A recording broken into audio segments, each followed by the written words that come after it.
Hello, this is Kolman Rosenberg, and today we're going to talk about a photographer by the name of Irving Penn as the next photographer in our Masters of Photography series that we're publishing right now in the weekly snapshot. Irving Penn was a familiar name to me. However, I had never really spent much time looking at his photos. So I really couldn't connect the name with photos. However, when I began to prepare this presentation, I realized that I was familiar with many of his photos, particularly some of his portrait photographs. And I did realize that I was able to connect some of them with the name. So you'll probably recognize some of these as well as we move along. Irving Penn was born in 1917 and died in 2009 at the age of 92. He was a very prolific photographer and basically worked up until the day he died. He had more or less a 70-year career in photography, which is just incredible. In the late 1930s, he studied drawing, painting, graphics, and industrial arts. He had not planned to go into photography. He really planned to be a designer. And while he was a student, he was hired by Harper's Bazaar magazine, who published his first drawing in that magazine. Then he was hired as the art director for Saks Fifth Avenue in New York City in 1940.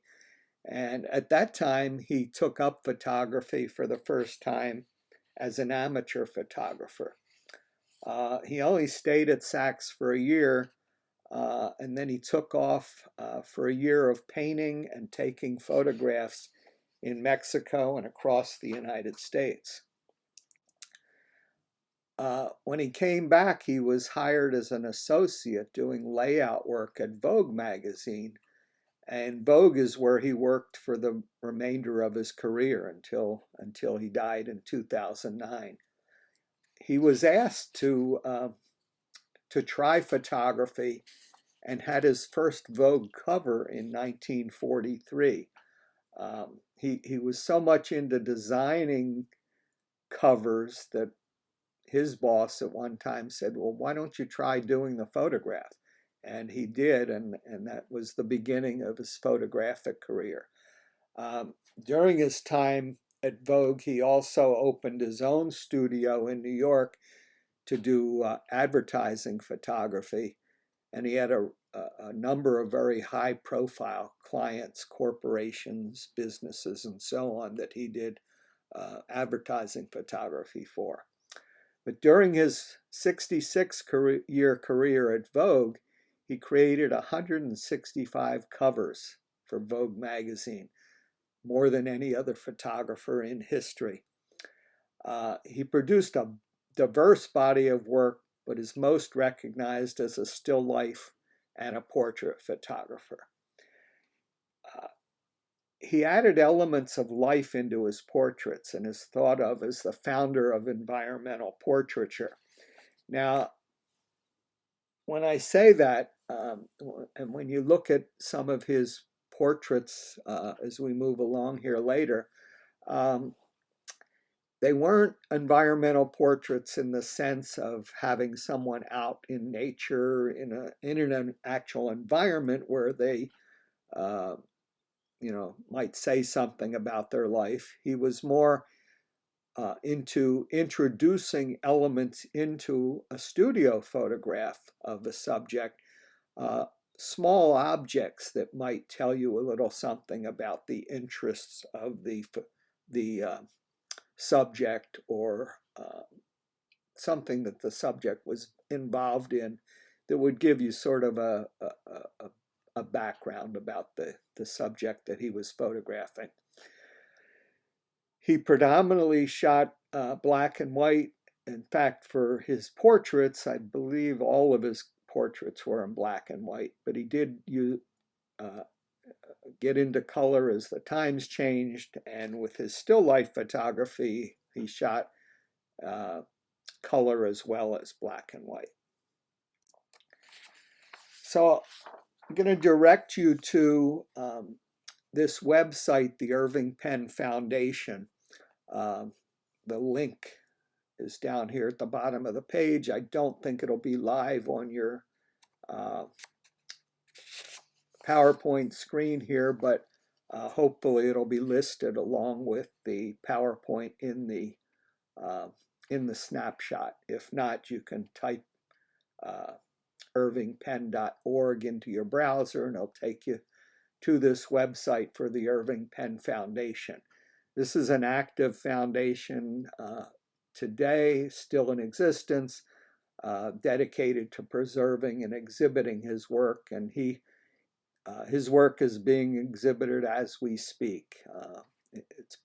His work has been popular worldwide more or less forever. So I'd advise you to after the PowerPoint to go to this website. And once you're here, there's a tab for galleries here. Look at the other tabs as well, but then come back to his galleries, and we're going to specifically go to the still life gallery and start to look at some of his still life images. So once you click on that tab, it'll bring you to a still life gallery. It gives you a little bit of background information, and if you click on View Gallery, it'll take you into pages that look something like this. So I just did some screen grabs of some of the images in this still life gallery, and as you can see, there are all sorts of different subjects, diverse subjects. It's interesting because we talked about him, designing his images and being rather as sort of a designer, very neat and so on. And yet, I don't doubt that these were well-planned images, but these particular ones don't particularly look well planned. They're sort of messy looking, and but interesting nonetheless. And you can really see just a diverse group of different kinds of images here that he did as still lifes. Here's a few more.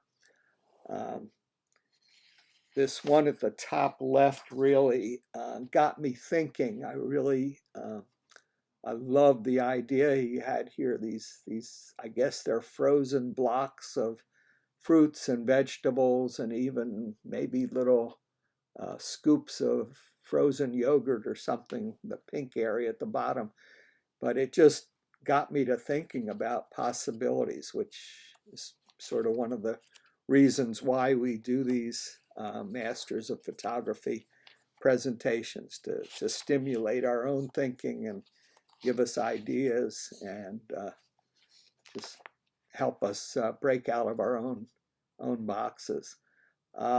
He also, in many of his still lifes, used bones, skulls of humans and other animals. Here's another still life using an animal skull. Here are some with foods. I didn't catch this at first, but notice the ant crawling on the piece of brie, I guess that's brie cheese, and got me to wondering whether that ant was planned or just spontaneous. But just the fact that it was in the photo I found to be fascinating and interesting.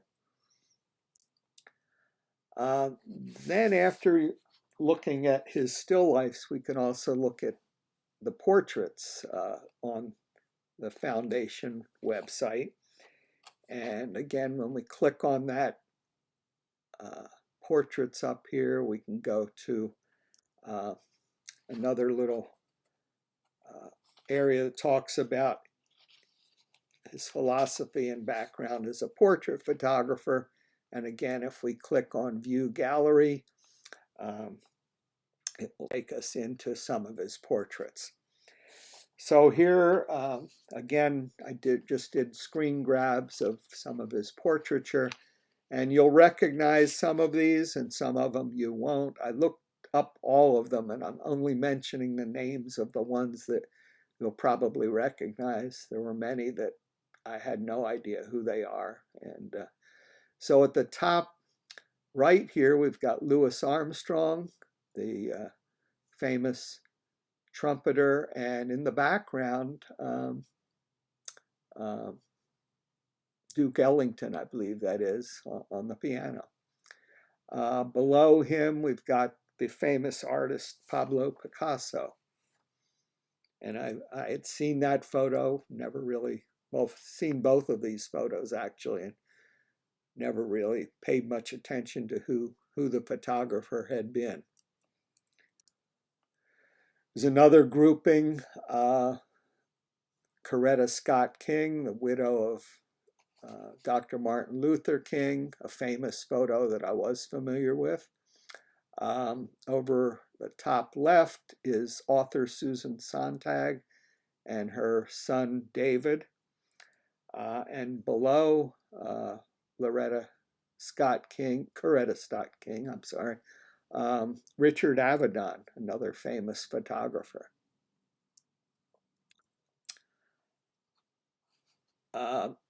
At the bottom here, we've got Robert De Niro, unmistakable. Again, someone we all know and recognize.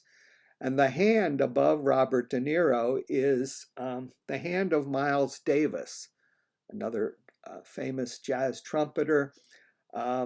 And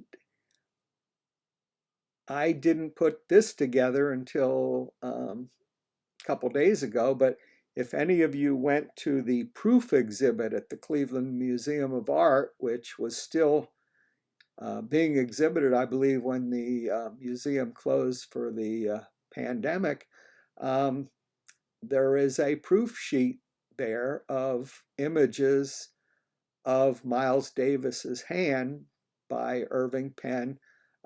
This whole series of this one particular proof sheet that they showed were, I don't know, it was either 12 or 16 images of the hand, just the hand holding a trumpet with different keys being held down on the trumpet and different number of fingers being held up. So if you went to that exhibit, you may remember seeing that particular proof sheet. And this is a similar image, most likely shot during that same photo session of Miles Davis.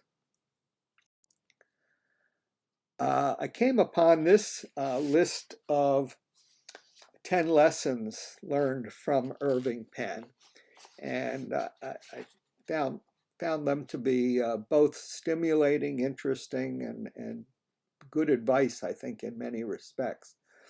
The first thing was that all photographers are insecure, and he said that he was full of doubt about getting what he wanted in a photograph, or having the photograph say what it was that he wanted it to say about either the still life or the human subject in a portrait photograph. So he had his doubts, and it's a lesson that we can learn, that having doubts makes us a better photographer, I think, because it encourages us to try harder. If we don't have doubts, we're probably just not taking it seriously enough. Make portraits simple and about the subject. As I mentioned earlier, with his environmental elements, they were small. They were just there to give a little bit of context or background to the subject, but the lighting and everything else, the background and everything else, drew you to the subject, because he always kept in mind that the subject was what the photo was all about, and we should never have things in the photo that draw your attention away for any length of time from the subject, the portrait subject in particular. Um, he thought that a successful portrait is effective. He never used the words good or bad. And by effective, he simply meant that the photo conveyed what it was that he wanted it to convey, whether it was impact, emotion, or the desire to want to know more about the subject. If it did any of those things, then it was effective. Make a decision about color versus black and white. Now, all of his portraits were in black and white. His other work, his fashion photography, his still lifes were mostly color, some black and white. And really what he was saying here is be mindful about making that decision before you go out and begin photographing.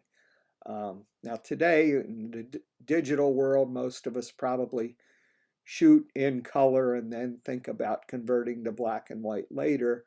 But give it some thought, because you do shoot differently. I know I shoot differently when I'm intending to shoot something in black and white. So give it some forethought before actually shooting what your intentions are, even if you are going to digitally shoot in color. If you know or think you're going to convert to black and white, keep that in mind. Irving Penn didn't just make portraits, he designed them. He was very thoughtful about things other than just composition. He thought about the whole scene, if you will, about the environmental elements and about his perspective and what lens he was going to be using and so on and so forth before he ever picked up the camera. He also used directional lighting to make his portraits snap. Now, he didn't use a lot of lighting equipment. He actually preferred natural light, but he would set up his photo so as to have directional light, and that light draw your eye to the subject, whether it was a person or a still life. He would use the lighting to direct your eye, basically, as the viewer. He also, as I mentioned a few minutes ago, he played with perspective. He shot from different angles, often a low angle. His portrait work, he often shot below eye level, just to give it a different look, and with different lenses. And again, he gave all that consideration before he started shooting. He believed in creating the right environment for portraits, and by that, what he was talking about was his studio. His studio was tidy, neat, clean, and quiet and serene. He needed that type of environment to be effective in, and he wasn't saying that that's what everybody needs, but that was what he needed. And I think he would say, use the environment that works for you. There are well-known photographers that today who blast music and a lot of chaos going on during portrait sessions, and that's what works for them. But also consider the fact that that environment needs to work for your subject as well. So again, something to give some thought to that we may not often think about. Embrace different kinds of people. Penn traveled throughout the world getting to work and know different cultures, and he wanted to express the beauty of all humanity. So to whatever extent that's possible, he felt that was a valuable thing to do. and never stopped trying new things. He often thought out of the box, as we saw with the frozen vegetables, and some of his still lifes were, definitely different. Um, and as you see some of his portraits, if you'll view the video that I'm going to talk about next, you'll see he had a very different style of portraits, particularly early in his years. What we saw so far were mostly headshots, but his earlier portraits were very unusual, to say the least. And so I just mentioned this site. This is it's called The Portraits of Irving Penn. The link is down here, which again probably won't work on the PowerPoint, but hopefully will be linked below it, or you can type it into your browser. But this is a really nice 17-minute video about his portraiture, in which you'll see a lot more of his earlier work and his style, and learn a little bit more about who he was as a photographer. And then one other document that I found online is called Monovisions, the site, but they had a listing of 10 black and white portraits of celebrities taken by Irving Penn. The link is here. Again, it may or may not work on the PowerPoint, but you can hopefully it'll be listed with the PowerPoint, and you can or you can type it in. You'll see some beautiful work that he did that's highlighted in this particular presentation. And then I would also urge you to enter Irving Penn into Google and just do a search. Just a really interesting photographer with some beautiful work, and it won't be time wasted if you take a look at some of his work and become familiar with it, become inspired by it, and take some ideas away from it. So this is a quick look at Irving Penn. Again, I hope you'll take some time to explore him further, and thank you all, and enjoy your day.